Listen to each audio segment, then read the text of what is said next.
Supreme court के justice अतर मैनुल्लाह का 9 अप्रैल की रात अदालत खोलने के फैसले का दिफा। एक टीवी पर मार्शल लॉ लगाने की बातें की जा रही थी। जस्टिस अतर मैनुल्लाह की जानिब से कहा गया, जब भी मार्शल लॉ का खतरा हो अदालतें खुली रहनी चाहिए। काश अदालत 5 जुलाई के वक्त भी खुली रहती। मेमो गेट का मामला ऐसा नहीं था जिसे सुप्रीम कोर्ट उठाती। मुंतखब वज़ीर-ए-आज़म को ओहदे से हटाना सुप्रीम कोर्ट का काम नहीं। स्विस हुकाम को खत ना लिखने पर वज़ीर-ए-आज़म को ओहदे से हटाना गलत था। उस वक्त सदर आसिफ अली जरदारी को आईनी इस्तिस्ना हासिल था। इस्लामाबाद हाई कोर्ट आईनी अदालत है, 24 घंटे खुली रहनी चाहिए। हमें फैसलों की वजह से सोशल मीडिया पर ट्रोल किया जाता है। चैलेंजेस जज के लिए टेस्ट हैं, जज को तनकीद से नहीं डरना चाहिए। जस्टिस अतर मैनुल्लाह। सुप्रीम कोर्ट के जस्टिस अतर मैनुल्लाह का न्यूयॉर्क बार से खिताब।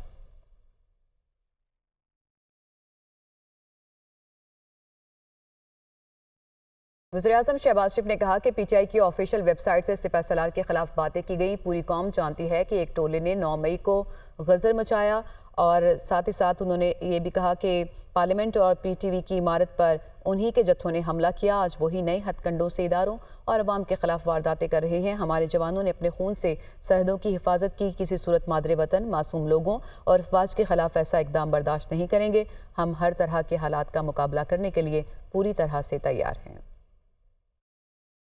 जिस तरह उनके नाम ले लेके खुद सिपह सलार जो पाकिस्तान के जनरल आसिम मुनीर पीटीआई की ऑफिशियल वेबसाइट से जिस तरह उनके ख़िलाफ़ और उनकी ख़ानदान के ख़िलाफ़ जो बातें की जा रही हैं, पूरी कौम जानती है। जिस टोले ने 9 मई को इस मुल्क में गदर मचाया था, पार्लियामेंट में उन्होंने हमला किया था। सबको इल्म है कि टेलीविज़न स्टेशन पर उन्होंने हमला किया था।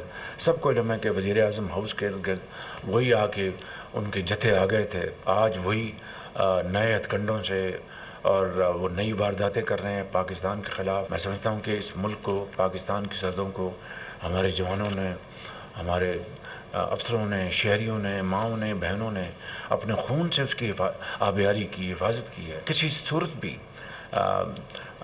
मादर वतन के ख़िलाफ़, मासूम लोगों के ख़िलाफ़ और अफवाज पाकिस्तान के ख़िलाफ़ किसी तौर पर भी हम ऐसा कोई इक़दाम बर्दाश्त नहीं करेंगे। पाकिस्तान के मफाद को प्रोटेक्ट करने के लिए किसी भी कदम से हम पीछे नहीं हटेंगे। वफाकी काबीना के इजलास में पीटीआई पर पाबंदी का मामला मौखर। बानी पीटीआई आरिफ अलवी कासिम सूरी के खिलाफ आर्टिकल 6 की कार्रवाई पर भी फैसला नहीं हो सका। वज़ीर-ए-आज़म शहबाज शरीफ की ज़ेर सदारत वफाकी काबीना का इजलास हुआ। वफाकी काबीना का इत्तेहादियों से मजीद मुशावरत का फैसला।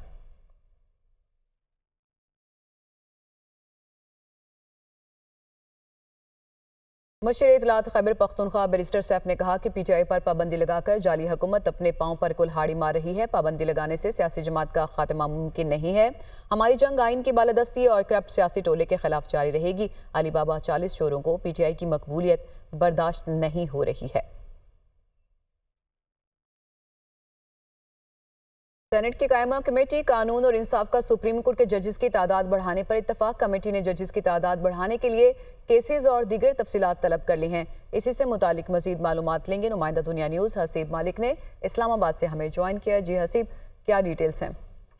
देखिए, ये सेनेट की कायमा कमेटी कानून और इंसाफ का इजलास हुआ था, जो कि सेनेटर फारूक अचनाइक की सेनेट कायमा कमेटी कानून इंसाफ ने सदारत की थी। आज जो इजलास हुआ है, इजलास के अंदर कायमा कमेटी, जो सेनेट की कायमा कमेटी है कानून और इंसाफ, उसने सुप्रीम कोर्ट के जजेस की तादाद बढ़ाने पर इत्तेफाक किया है और कमेटी ने जजेस की तादाद बढ़ाने के लिए केसेस और दीगर तफसीलात जो हैं वो तय करनी है। चेयरमैन कमेटी की जानिब से कहा गया कि वजारत कानून और इंसाफ की तफसीलात पेश करने पर सुप्रीम कोर्ट के जजेस की तादाद बढ़ाने का तय किया जाएगा, जबकि सुप्रीम कोर्ट के जजेस की तादाद कितनी होगी ये कमेटी ही तय करेगी।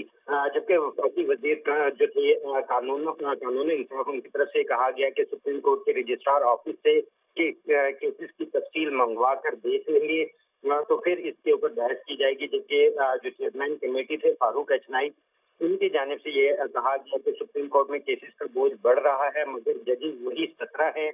और जो नवंबर की कमेटी की सेनेटर फौजिया अरशद, उनकी जानिब से ये कहा गया कि अभी भी तो 4 हेड ऑफ जजेस की जो है वो तजवीज़ पेश की गई है। इससे ये मुंह बोलता सबूत है कि जजेस की तादाद के हवाले से जो है एक तादाद कम है और जनवरी 2023 से बिल ज़ेर अल्तवा है, मगर जजेस कितने चाहिए ये नंबर नहीं जो है वो दिए गए। तो इसके हसीब ऊपर मलिक, आप हमें तफसीलात बता रहे थे, आपका बहुत शुक्रिया। खेल के मैदान से खबर दें आपको तो आईसीसी ने टेस्ट रैंकिंग जारी कर दी है। कप्तान बाबर आजम के टेस्ट रैंकिंग में तनज़ली चौथे नंबर पर चले गए हैं। न्यूजीलैंड के केन विलियमसन की पहली पोजीशन बरकरार है, इंग्लैंड के जो रूट का दूसरा और इंग्लैंड के ही हैरी ब्रूक का तीसरा नंबर है। पाकिस्तान क्रिकेट टीम के कप्तान बाबर आजम एक दर्जे तनज़ली के बाद तीसरे से चौथे नंबर पर चले गए। टेस्ट बॉलर्स की टॉप 10 रैंकिंग में रद्दोबदल नहीं हुआ, जिसमें भारत के रविचंद्रन पहले नंबर पर बराजमान है। इंग्लैंड के क्रिस वोक्स 4 दर्जे तरक्की के बाद 20वें नंबर पर आ चुके हैं।